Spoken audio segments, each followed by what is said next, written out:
is The Morning Show on WCIA 3 News. Something was going on in our county. It just wasn't clear what.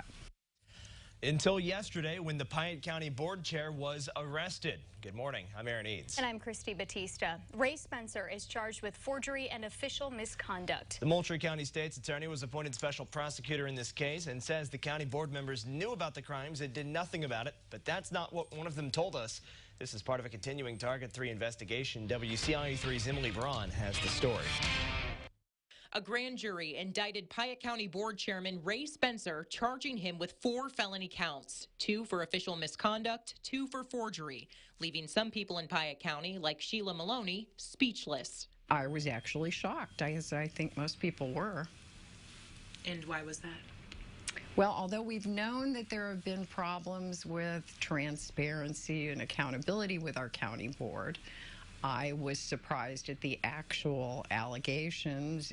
All of the charges revolve around Spencer tampering with an email and legal advice from the Piatt County State's Attorney, Dana Rhodes. Also trying to hire outside legal counsel, which was illegal, unsuccessful, and cost the county almost $10,000. The Moultrie County State's Attorney, Tracy Weaver, was appointed to prosecute this case. Weaver says the county board members knew what was going on and did nothing about it.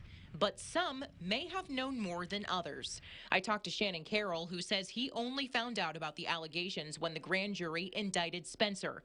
But he knew something was going on after the budget vote and tax levy vote meetings were scheduled 2 hours apart, not together.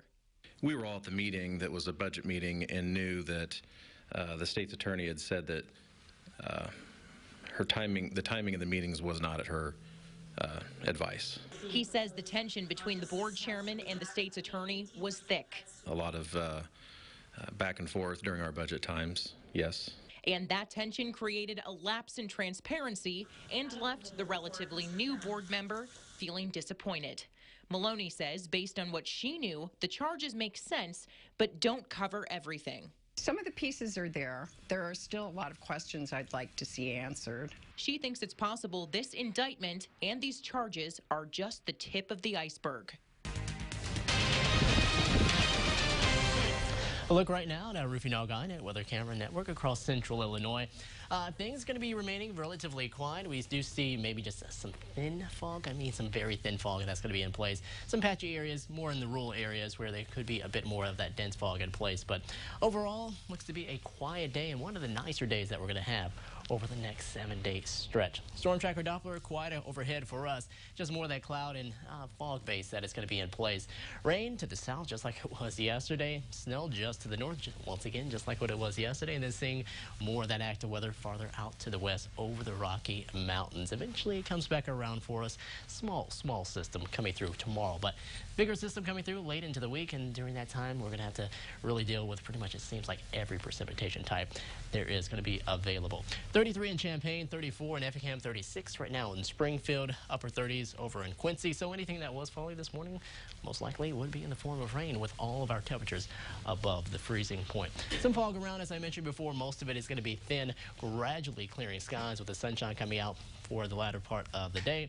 But then clouds will return, and then we're going to have to deal with some rain chances heading into your day for tomorrow. And we'll talk about how widespread those chances are coming up here in a bit. Christy, Aaron. Thanks, Adam. Champaign-Urbana leaders hope a more direct approach helps slow down gun violence. The Walk as One program members of the Community Coalition are going to specific neighborhoods to host forums for people living there. The coalition took a close look at where violence is happening. The neighborhoods they're going to are identified as having several shootings. These forums started in October and happen once a month through May. During these talks, leaders work with neighbors to come up with what needs to happen to make them and their area feel safer. A man in Danville accused of breaking into the home of an elderly man pleaded guilty. Marcus Edwards broke into the apartment of a 96-year-old, threatened him with a baseball bat, and forced him to get his wallet. He took money and ran away, but cut himself, leaving a trail of blood for police to follow. He could spend up to 30 years in prison. A woman in Champaign County was sentenced for aggravated battery. Michelle Reed of Tolono shook and threw then 6-month-old Waylon Duncan while she was babysitting him in 2017. He suffered brain damage and other injuries. Reed was sentenced to 3.5 years in prison. We have an update on a deadly fire in Springfield. The death of a woman found inside is being investigated as murder. It happened on South State near Cook Street Saturday. Abby Niesler died, but the coroner says someone killed her before the fire started. Police are now investigating. An apartment fire on Friday displaced more than a dozen people. It happened at a complex on Garden Drive off Bowman Avenue in Danville.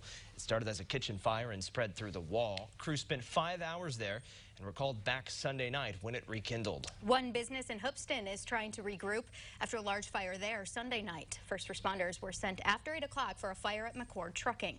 The fire was electrical and started in the dash of one of the trucks. 2 other cars in the garage were destroyed, but they say the actual structure should be sound enough to use again. No one was hurt. The state's Department of Ag director has stepped down amidst an investigation into a possible rape cover-up. Governor Pritzker called on former state senator John Sullivan to resign. This comes after a state worker sent an email in 2012 that alluded to a rape in Champaign.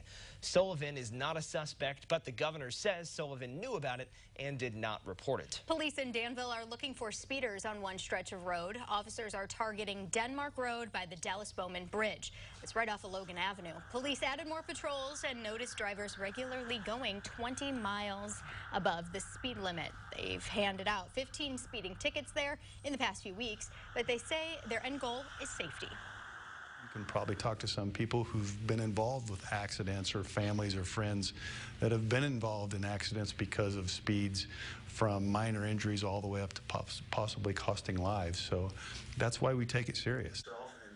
Police say they regularly get complaints about speeders there. They do their best to enforce the speed limit in response to those calls. College police departments are looking at how the new marijuana laws are affecting what they do. The chief of police at Parkland College went over the do's and don'ts of marijuana with us. In addition to reminding people the campus is drug-free and that you have to be 21 or older to buy it, he says the campus is smoke-free. It's important students and visitors remember smoking anything of any kind is breaking the law there. We want to have that communication to a level that's effective, that people know that it's a non-smoking campus, right, and they choose not to break the law. The last thing we want to do is really, write somebody a monetary citation. We will if we have to, right, but we're not seeking to do that. To see our entire interview with the chief regarding marijuana in college campuses, head to WCIA.com. It's been a long time since Illinois basketball was ranked. Coming up in sports, we're going to tell you where the team is standing now.